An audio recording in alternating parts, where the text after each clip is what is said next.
Hello दोस्तों, नमस्कार। एक बार फिर से स्वागत है आपके अपने यूट्यूब चैनल देव जी के ट्रिक्स में। तो दोस्तों, आज की इस वीडियो में हम लोग पढ़ने वाले हैं हिंदी साहित्य का काल विभाजन। और इस वीडियो को देखने के बाद आपको दो चार वीडियो या दो चार किताबें पढ़ने की आवश्यकता नहीं होगी। आप चाहे छोटे एग्जाम की तैयारी कर रहे हो या आप बड़े एग्जाम की, आप हाई स्कूल में हो, इंटर में हो, बीए में हो या एमए में हो, या आपसे वाइवा पूछा जा रहा हो, हर एक प्रकार से हम आपको बताते हुए चलेंगे कि कैसे क्वेश्चन आपके बनते हैं। बीए में आप कैसे कॉपी लिखेंगे, आप एमए में किस प्रकार से यहाँ पर लिखेंगे, सब चीज आपको इसी वीडियो में यहाँ पर मिल जाएगी। जहां पर जरूरत है आपके ट्रिक की, वहां पर ट्रिक भी बताएंगे, और जहां पर जानकारी है आपके विस्तृत लिखने के लिए, वो भी इसी वीडियो में यहाँ पर आपको मिल जाएगा। अगर आप पहली बार जुड़े हैं तो एक बार कमेंट बॉक्स में जरूर कमेंट करिएगा कि आप किस एग्जाम की तैयारी के लिए इस वीडियो को देख रहे हैं, ठीक है ना। तो चलिए स्टार्ट करते हैं। लाइक भी करिएगा, शेयर करिएगा और अपने दोस्तों को भी शेयर कर दीजिएगा, ठीक है ना। अपना प्यार और सपोर्ट इस वीडियो में जरूर दीजिएगा। प्लेलिस्ट में और भी आपको वीडियो इसी प्रकार के दी गए हैं, उनको भी आप लोग पढ़ लीजिएगा। तो चलिए स्टार्ट करते हैं हिंदी साहित्य का काल विभाजन। आचार्य रामचंद्र शुक्ल हिंदी साहित्य को जो काल विभाजन है, इसको चार विभागों में डिवाइड किया है, और आचार्य रामचंद्र शुक्ल के अनुसार ही यहाँ पर जो आपका विक्रमी संवत दिया गया है, वो यहाँ पर आचार्य रामचंद्र शुक्ल के अनुसार डिवाइड किया गया है। तो आचार्य रामचंद्र शुक्ल ने इसको चार विभागों में डिवाइड किया है: आदि काल, पूर्व मध्य काल, उत्तर मध्य काल और आधुनिक काल। यहाँ पर याद रखने के लिए एक ट्रिक बनाई गई है, जो कि यहाँ पर ट्रिक क्या है, आपका उत्तर आधुनिक है। बस इसको आपको याद रख लेना है। जैसे कि आ से हो जाएगा यहाँ पर आदि काल, और पा से हो जाएगा पूर्व मध्य काल, उत्तर से हो जाएगा उत्तर मध्य काल, और आधुनिक से हो जाएगा आधुनिक काल। याद रहेगा, आ से आदि काल, पा से पूर्व मध्य काल, उत्तर से उत्तर मध्य काल, और आधुनिक से हो जाएगा आधुनिक काल।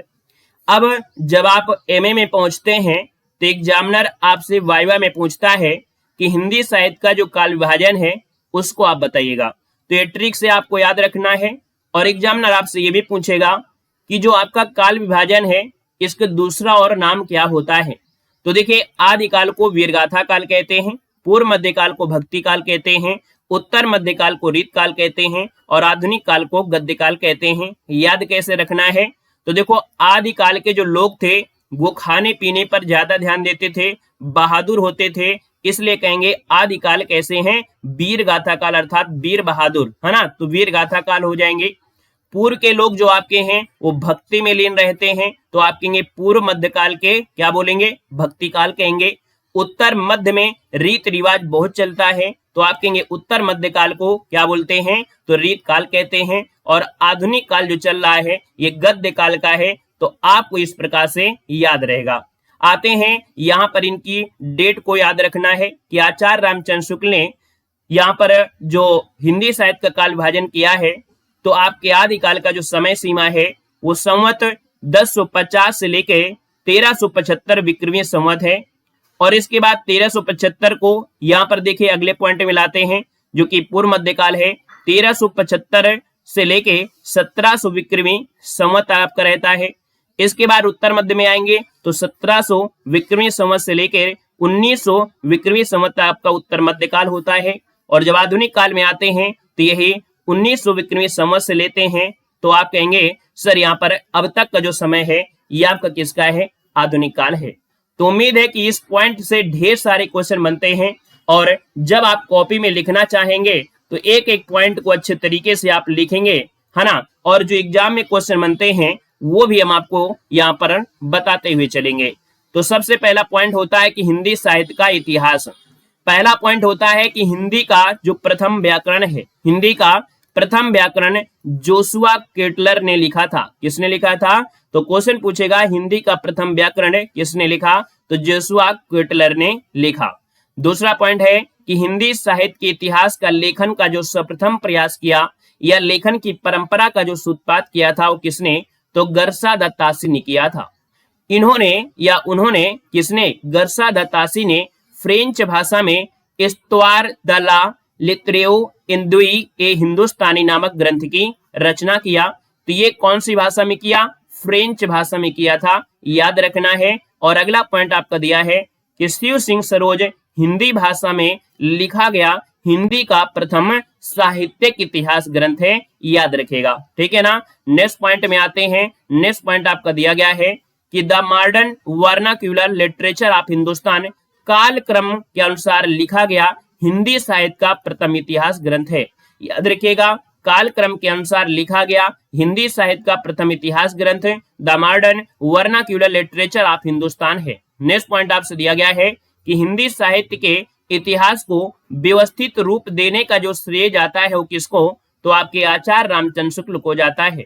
नेक्स्ट पॉइंट आपका दिया गया है कि जॉर्ज गियर्सन के इतिहास ग्रंथ, जॉर्ज गियर्सन का इतिहास ग्रंथ कौन है, तो जो आपने ऊपर पढ़ा है कि कालक्रम के अनुसार हिंदी साहित्य का प्रथम इतिहास ग्रंथ है the modern vernacular literature of Hindustan, ये किसका है, जॉर्ज गियर्सन। तो जॉर्ज गियर्सन के इतिहास ग्रंथ the modern vernacular literature of Hindustan में सर्वप्रथम हिंदी साहित्य के विभिन्न कालों का नामकरण एवं काल विभाजन मिलता है। ठीक है ना। यहाँ पर आते हैं, आपके एक एक पॉइंट को पढ़ेंगे। सबसे पहले पढ़ेंगे आदिकाल, जिसे कहते हैं वीर गाथा काल, और इसका जो समय है वो कितना है, अभी आपको बताया गया कि आपके 1050 से लेके 1375 विक्रमी संवत तक ये आपका समय है।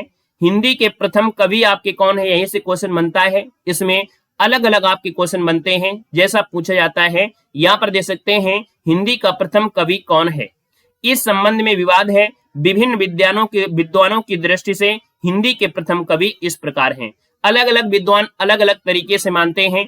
जैसे कि यहाँ पर दिया है, राहुल सकृत्यान एवं डॉक्टर नारेंद्र ने सरहपा को हिंदी का प्रथम कवि माना है। इन्हें ही हिंदी का प्रथम कवि होने का श्रेय प्राप्त है आपकी सरहपा को। ये आपके राहुल सकृत्यान और डॉक्टर नागेंद्र कहते हैं। वहीं पर डॉक्टर राम कुमार वर्मा ने स्वयंभू को हिंदी का प्रथम कवि माना है। यहाँ पर अगला पॉइंट दिया है, डॉक्टर गणपति चंद्र गुप्त ने शालिभद्र सूरी को हिंदी का प्रथम कवि माना है।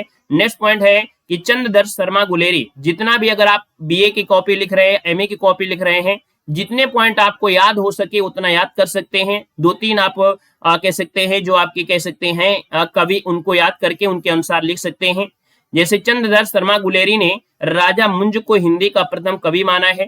डॉक्टर बच्चन ने विद्यापति को हिंदी का प्रथम कवि माना है। डॉक्टर हजैब प्रसाद द्विवेदी ने अब्दुल रहमान को हिंदी का प्रथम कवि यहाँ पर माना है। डॉक्टर शिव सिंह सेंगर ने पुष्प या पुंड को हिंदी का प्रथम कवि माना है। आचार्य राम शुक्ल ने चंद्रबरदाई को हिंदी का प्रथम कवि माना है। हर एक कवि रहे हैं, हर एक कवि के अपने अपने क्या होते हैं, अपने अपने तर्क हैं, अपने अपने अनुसार अपनी किताबें या अपना लिखते रहते हैं। ठीक है ना। आइएगा, अब यहाँ पर क्या करते हैं, आदिकाल अर्थात जो वीर गाथा काल है उसको कई नामों से जाना भी जाता है। तो याद रखिएगा कि जो आदिकाल है, आदिकाल को वीर गाथा काल, सिद्ध सामंत काल, चारण काल, प्रारंभिक काल, विजयप्पन काल आदि नामों से जाना जाता है। अभी आपको इसी वीडियो में बताएंगे कि किसने आदिकाल को वीरगाथा काल कहा है, किसने सामंत काल कहा है, किसने चारण काल कहा है। ये चीज अभी आपको मिलेगी। यहाँ पर देखिए, जब कॉपी आप लिख रहे होते हैं तो आदिकाल की प्रवृत्तियां आप डालेंगे और देखेंगे कि आदिकाल की जो विशेषता रही है वो आपकी क्या रही है। तो आदिकाल की प्रवृत्तियों में कहेंगे कि आश्रयदाताओं की प्रशंसा, युद्धों के सुंदर और सजीव जो आपके चित्रण हुआ करते थे। आदिकालीन साहित्य का प्रमुख रस कौन है, तो पूछेगा कि आदिकालीन साहित्य का प्रमुख रस क्या है, तो आप कहेंगे वीर रस। साथ साथ में जो श्रृंगार रस का वर्णन भी आपको मिलता है।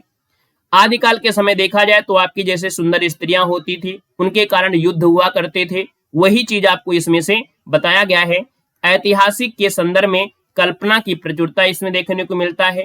अप्रमाणिक रचनाएं भी आपकी हैं। सामूहिक राष्ट्रीयता का अभाव है। डिंगल पिंगल भाषा का प्रयोग हुआ है किसमें, आदिकाल में।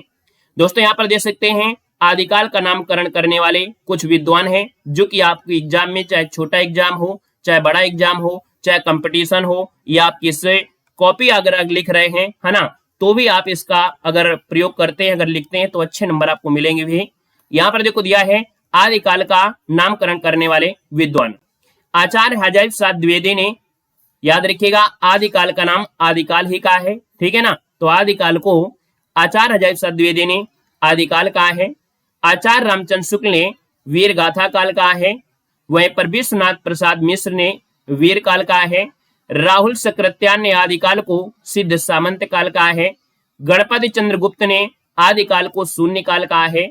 मिश्र बंधु ने आदिकाल को प्रारंभिक काल कहा है।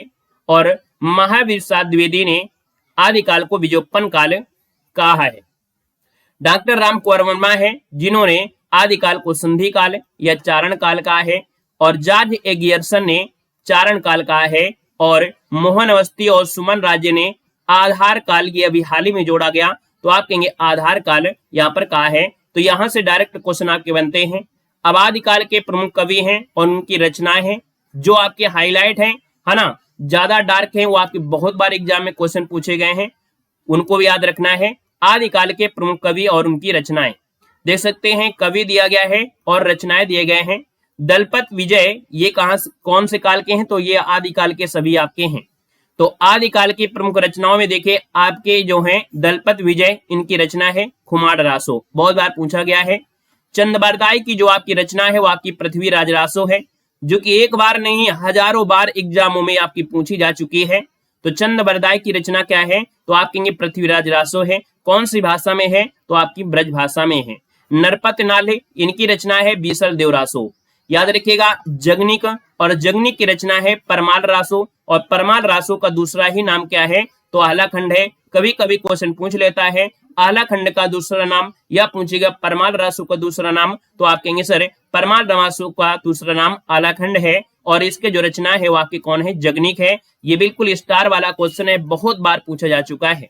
यहाँ पर देख सकते हैं सारडगधर जो आपके हैं हमीर रासो, और नल सिंह भाट जो आपके हैं इनकी रचना विजयपाल रासो हो जाएगा। और विद्यापति की जो रचना है देख सकते हैं, विद्यापति की रचनाओं में से कीर्तिलता, कीर्ति पताका, पदावली, लेखनावली और जो आपका भूपरिक्रमा है ये किसकी है, विद्यापति की है, ठीक है ना। यहाँ पर देख सकते हैं सरहपा जो कि सरोज व्रज कहते हैं, इनकी रचना है दोहा कोश, क्या है, दोहा कोश।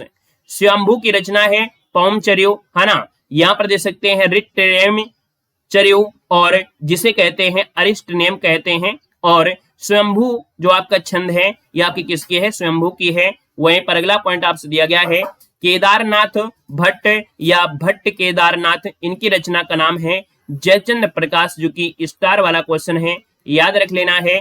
केदार भट्ट या भट्ट केदार, इनकी रचना का नाम है जयचंद्र प्रकाश हो जाएगा। अगला पॉइंट आपसे दिया गया है कि अब्दुल रहमान की रचना का नाम है संदेश रासक, और याद रखिएगा जो संदेश रासक है ये प्रथम प्रमाणिक रासो ग्रंथ है। यहाँ पर देख सकते हैं विजय सेन सूरी की रचना का नाम है रेवंत गिरी रास है। जिन धर्म सूरी की रचना का नाम है स्थूल भद्र रास, और पुष्य दंत की रचना का नाम महापुराण। जय कुमार चर्यो, जस हर चर्यो, है ना, ये आपकी पुष्य दंत की है। जिन दत्त सूरी का जो रचना है उपदेश रसायन रास है।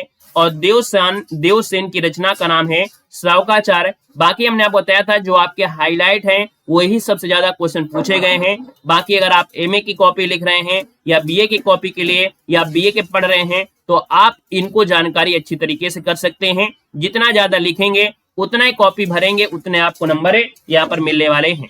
शालिभद्र सूर्य जो आपकी है इनकी रचना भरती स्वर बाहुली रास है, जो कि अपभ्रंश प्रभावित पहली रचना मानी जाती है, जो आपकी भरती स्वर बाहुली रास है। पंच पांडव चरित रास, है ना, किसकी है, शालभद्र सूर्य की है। और उद्धोतम सूर्य की रचना का नाम है कुवल हिमाला कथा, ये आपके नाम है। यहाँ पर आते हैं अगला पॉइंट दोस्तों, देख सकते हैं यहाँ से क्वेश्चन जो एग्जाम के पॉइंट्स निकलते हैं वो बहुत बन निकलते हैं, जो आपके सामने यहाँ पर दिया है। ये विशेषताएं हैं, अर्थात देखा जाए तो एग्जाम में यहाँ से क्वेश्चन आपके काफी बनते हैं। तो देख सकते हैं यहाँ पर आपसे दिया गया है कि जो चंद्रबरदाई है, क्या दिया गया है, चंद्रबरदाई पृथ्वीराज चौहान के दरबारी कवि थे। याद रखिएगा कि जो चंद्रबरदाई हैं वो पृथ्वीराज चौहान के दरबारी कवि थे।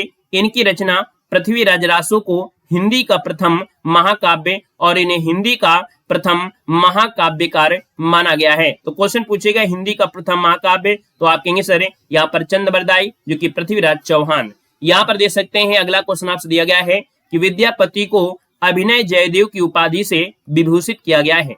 ये वन लाइनर क्वेश्चन आपके डायरेक्ट एग्जाम में बनते हैं। याद रखिए अभिनय जयदेव की उपाधि से विभूषित किया गया है विद्यापति को। इनकी रचना है पदावली के कारण आचार्य रामचंद्र शुक्ल ने इन्हें अपनी रचना हिंदी साहित्य का इतिहास में मैथिल कोकिल कहा है। तो याद रखिए मैथिल कोकिल, याद रखिए आचार्य रामचंद्र शुक्ल ने अपनी रचना हिंदी साहित्य के इतिहास में कहा है। वही पर अगला क्वेश्चन आपसे दिया गया है कि बीसल देवरासो को आचार्य रामचंद्र शुक्ल ने वीरगाथात्मक नहीं माना है। याद रखिएगा बीसल देवरासो को आचार्य रामचंद्र शुक्ल ने वीरगाथात्मक नहीं माना। ये कहते हैं ये वीरगाथा काल से हम नहीं मानते इनको। अगला है विद्यापति ने संस्कृत कामा मैथिली और अपभ्रंश में अपनी रचनाएं किया है। इनकी रचना कीर्ति पताका अभी तक प्रकाशित नहीं हुई है। उन्होंने कुल 14 ग्रंथों की रचना किया है, अर्थात विद्यापति ने संस्कृत में, मैथिली में भी, अपभ्रंश में किया है। याद रखिए इन्होंने 14 ग्रंथों की रचना किया है, लेकिन अभी तक जो कीर्ति पताका है अभी तक प्रकाशित नहीं हुई है। अगला पॉइंट दिया गया है कि स्वयंभू को अपभ्रंश का वाल्मीकि एवं अपभ्रंश का प्रथम कवि महाकवि कहा जाता है। याद रखिए स्वयंभू को अपभ्रंश का वाल्मीकि एवं अपभ्रंश का प्रथम महाकवि कहा जाता है। अगला पॉइंट दिया गया है कि सरहपा को सिद्धों का प्रथम कवि एवं सबसे पुराना कवि माना जाता है। किसको? सरहपा को सिद्धों का प्रथम कवि एवं या सबसे पुराना कवि माना जाता है। इन्हें सहजयान या व्रजयान का प्रवर्तक भी माना जाता है। इनका जो संबंध है वो सिद्ध साहित्य से है। अगला पॉइंट यहाँ पर आपसे दिया गया है कि चंद्रधर शर्मा गुलेरी ने सर्वप्रथम अपभ्रंश को पुरानी हिंदी कहा है। याद रखिएगा चंद्रधर शर्मा गुलेरी ने सर्वप्रथम अपभ्रंश को पुरानी हिंदी कहा है। याद रखिएगा कि आचार्य हजारी प्रसाद द्विवेदी ने भी अपभ्रंश को पुरानी हिंदी कहा है। तो याद रखिएगा कि चंद्रधर शर्मा गुलेरी ने सर्वप्रथम अपभ्रंश को पुरानी हिंदी का, और पुरानी हिंदी अर्थात अपभ्रंश को पुरानी हिंदी यहाँ पर आपके देख सकते हैं आचार्य हजारी प्रसाद द्विवेदी ने भी कहा है। अतः पुरानी हिंदी का सर्वप्रथम नामकरण करने वाले जो विद्वान कहेंगे तो किसको? तो चंद्रधर शर्मा गुलेरी को कहेंगे। यहाँ पर देख सकते हैं कि आदिकाल में पहेलियां, मुकरियां और गजलों की रचना करने वाले जो आपकी कवि हैं वो आपके अमीर खुसरो हैं, जो कि बहुत बार आपसे पूछा गया है। राहुल वेल गद्य पद्य मिश्रित चंपू काव्य की प्राचीनतम कृति है। याद रखिएगा जो भी रचना गद्य और पद्य होती है उसे चंपू कहते हैं। क्या कहते हैं? चंपू काव्य कहते हैं। तो जो आपकी राहुल वेल है ये गद्य पद्य मिश्रित चंपू काव्य की प्राचीनतम हिंदी कृति है। सिद्धों की संख्या कितनी है? तो आप कहेंगे सिद्धों की संख्या 84 है, और इनके द्वारा प्रयुक्त भाषा को संधा या संध्या कहा जाता है। तो याद रखिए सिद्धों की संख्या कितनी है? आपकी 84 है। यहाँ पर देख सकते हैं उक्त व्यक्ति प्रकरण एक व्याकरण ग्रंथ था जिसके रचयिता दामोदर शर्मा थे। याद रखिए उक्त व्यक्ति प्रकरण एक व्याकरण ग्रंथ था जिसके रचयिता दामोदर शर्मा थे। और अगर पूछे नाथों की संख्या कितनी थी तो आप कहेंगे 9 थी। अगर सिद्धों की संख्या पूछे तो आपकी 84 हो जाएगी, है ना, और नाथों की संख्या आपकी 9 हो जाएगी। और इस प्रकार से इस टॉपिक को हमने कवर किया कम समय में ट्रिक के माध्यम से, और जो भी ऑब्जेक्टिव क्वेश्चन बन सकते हैं उसको भी हमने समझाया। आपको बताया कि आपके जब एग्जामिनर होते हैं तो एग्जामिनर जब आपके एमएमए से आपसे वाइवा पूछ रहे होते हैं तो बहुत ज्यादा कुछ नहीं पूछते हैं, बस आपसे पूछेंगे कि आपके आदिकाल के प्रमुख कवि बताइएगा। 2-4 आपको कवि याद रखना है, 2-4 आपकी जो महत्वपूर्ण कवि उनकी रचना याद करना है।